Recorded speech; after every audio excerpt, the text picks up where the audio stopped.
Hi friends, welcome back to our channel Rakshu's tips. இந்த video பார்த்துட்டு இருக்கிற எல்லாருக்கும் ரொம்ப ரொம்ப நன்றி. இன்றைக்கி இந்த வீடியோவில் நம்ம எதை பற்றி பார்க்க போகிறோம் அப்படின்னு பார்த்தீங்க அப்படின்னா, இன்றைக்கி நம்ம பார்க்க போகிறது கர்ப்பிணி பெண்களுக்கு ரொம்பவே யூஸ்ஃபுல்லான ஒரு வீடியோ தாங்க. அது எது சம்மந்தமாக அப்படின்னு பார்த்தீங்கன்னா, எப்போவுமே ப்ரெக்னென்சி அப்படின்னாலே அதில் ரொம்ப முக்கியமாக இன்றியமையாத விஷயமா ஒன்று இருக்கிறது என்ன அப்படின்னு பார்த்தீங்கன்னா, அந்த ப்ரெக்னென்சி ஸ்ட்ரெச் மார்க்ஸ். இப்போ இந்த பிக்சரில் இருக்கிற மாதிரி சில பேருக்கு ஒயிட் கலரில் இருக்கும், சில பேருக்கு பிங்க் கலரில் இருக்கும், சில பேருக்கு இந்த மாதிரி பிளாக்காக இருக்கும். ஸோ அவங்களோட ஸ்கின் கலர் அப்புறம் பாடி நேச்சர் இது எல்லாத்தையுமே பொறுத்து அந்த ஸ்ட்ரெச் மார்க் அப்படிங்கிறது டிஃப்ரெண்ட் டைப்ஸில் இருக்கும் நிறைய பேருக்கு. ஆனால் கண்டிப்பாக இல்லாமல் மட்டும் யாருக்கும் இருக்கிறதுக்கு வாய்ப்பு ரொம்ப கம்மி. மேபி அதோட அந்த அளவு வேணால் குறையலாமே தவிர கொஞ்சம் கூட இல்லாமல் இருக்குது அப்படிங்கிறது இருக்காது.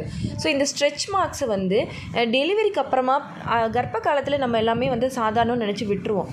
ஆஃப்டர் டெலிவரி பார்த்திங்க அப்படின்னா, இப்போ இந்த பிக்கில் இருக்கிற மாதிரி இந்த மாதிரி நமக்கு போக போக இப்படி இந்த ஸ்ட்ரெச் மார்க் இருக்கும். ஸோ இதை எப்படி நம்ம முன்கூட்டியே கர்ப்ப காலத்திலேயே குறைச்சிக்கிறது இல்லை வரவிடாமல் தடுக்கிறது அப்படிங்கிறது தான் இந்த வீடியோவில் நான் 1 by 1 உங்ககிட்ட ஷேர் பண்ணிக்க போகிறேன். ஏன்னா கண்டிப்பாக நிறைய பேர் இதை நினச்சி என்ன நினைக்கிறாங்க அப்படின்னா, நம்ம ஒரு saree வேர் பண்ணுறோம், அதாவது saree கட்டுறோம் இல்லை ஏதோ ஒன்று பண்ணுறோம் அப்படிங்கிறப்போ நமக்கு அது வெளியில் தெரியுது. ஸோ அது எனக்கு கொஞ்சம் அன்ஈஸியாக ஃபீல் ஆகுது அப்படிங்கிற மாதிரி நினைக்கிறோம். ஸோ அதை நம்ம எப்படி முன்னாடியே சரி பண்ணுறது, வரவிடாமல் எப்படி தடுக்கிறது அப்படிங்கிறது தான் நான் இன்றைக்கி சொல்ல போகிறேன்.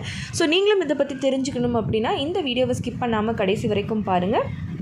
நிச்சயமாக ப்ரெக்னென்ட் லேடிஸ் எல்லாருக்குமே இது ரொம்ப யூஸ்ஃபுல்லாக இருக்கும். இந்த ஸ்ட்ரெச் மார்க்ஸ் அப்படிங்கிறது ஃபஸ்ட்டு எதனால் வருதுங்கிறத நம்ம தெரிஞ்சுக்கணும். இப்போ நம்மளுக்கு ஒரு ப்ரெக்னென்ட் ஆகிறதுக்கு முன்னாடி நம்மளோட ஸ்கின் டெக்ஸ்சர், அதோட எலாஸ்டிசிட்டி எல்லாமே, அதாவது எலாஸ்டிசிட்டினா அதை இப்போ டைட்னஸ் அப்படின்னு சொல்லலாம், அது எல்லாமே வேறு மாதிரி இருக்கும். ஆனால் அதை ஒரு குழந்தை வளர வளர வளர நம்மளோட அந்த ஸ்கின்னு எலாஸ்டிக்காக இழுத்துக்கிட்டே போகும். அப்போ அந்த இடத்துல நமக்கு இந்த மாதிரி சின்ன சின்ன கோடுகள், இந்த மாதிரி ஸ்ட்ரெச் மார்க்ஸ் எல்லாமே வரும். ஏன்னா திருப்பி குழந்தை பிறந்த உடனே நம்மளோட வயிறு திருப்பி சுருங்கும். ஸோ அப்போ அந்த ஸ்கின்னில் ஏற்படுற அந்த மாற்றங்கள்னால தான் நமக்கு அந்த ஸ்ட்ரெச் மார்க் அப்படிங்கிறது வருது.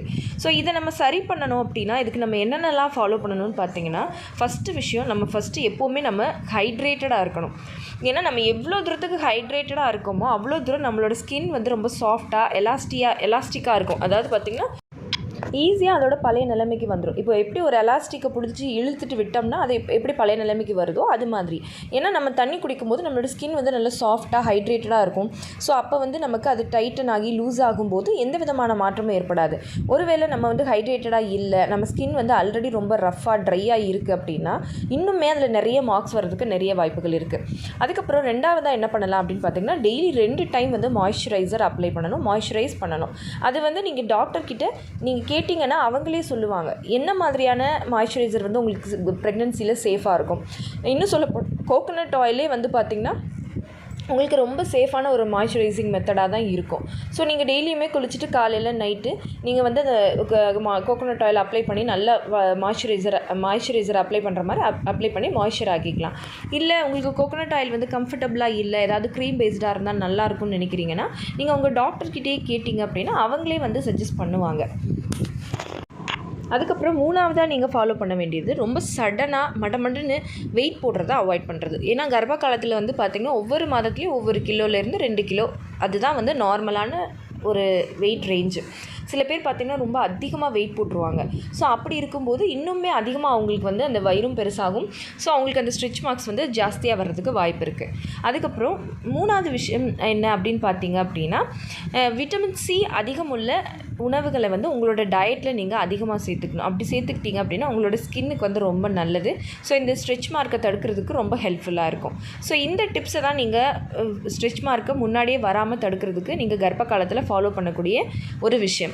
நீங்கள் இதில் யூஸ் பண்ணுற இந்த க்ரீம்ஸ் எல்லாமே பார்த்திங்கன்னா ரொம்ப சேஃபாக, கர்ப்ப காலத்தில் வயிற்று பகுதியில் யூஸ் பண்ணுறதுக்கு சேஃபாக அப்படிங்கிறது தெரிஞ்சு யூஸ் பண்ணுங்கள். ஓகே ஃப்ரெண்ட்ஸ், இந்த வீடியோ கண்டிப்பாக உங்களுக்கு யூஸ்ஃபுல்லாக இருந்திருக்கும்னு நினைக்கிறேன். இந்த வீடியோ உங்களுக்கு யூஸ்ஃபுல்லாக இருந்திருந்தால் மறக்காமல் லைக் பண்ணுங்கள், கமெண்ட் பண்ணுங்கள். உங்கள் ஃபேமிலி அண்ட் ஃப்ரெண்ட்ஸுக்கும் இந்த வீடியோவை மறக்காமல் ஷேர் பண்ணுங்கள். அப்போ தான் எல்லாருக்குமே ரொம்ப யூஸ்ஃபுல்லாக இருக்கும். அண்ட் நம்ம ரக்ஷூஸ் டிப்ஸ் சேனலை இது வரைக்கும் சப்ஸ்கிரைப் பண்ணாமையே பார்த்துட்ருக்கீங்க அப்படின்னா மறக்காமல் சப்ஸ்கிரைப் பண்ணிக்கோங்க. பக்கத்தில் இருக்கிற பெல் ஐகானையும் சேர்த்து கிளிக் பண்ணி ஆல் கொடுத்து வச்சுருங்க. ஓகே ஃப்ரெண்ட்ஸ், பாய், தேங்க்யூ.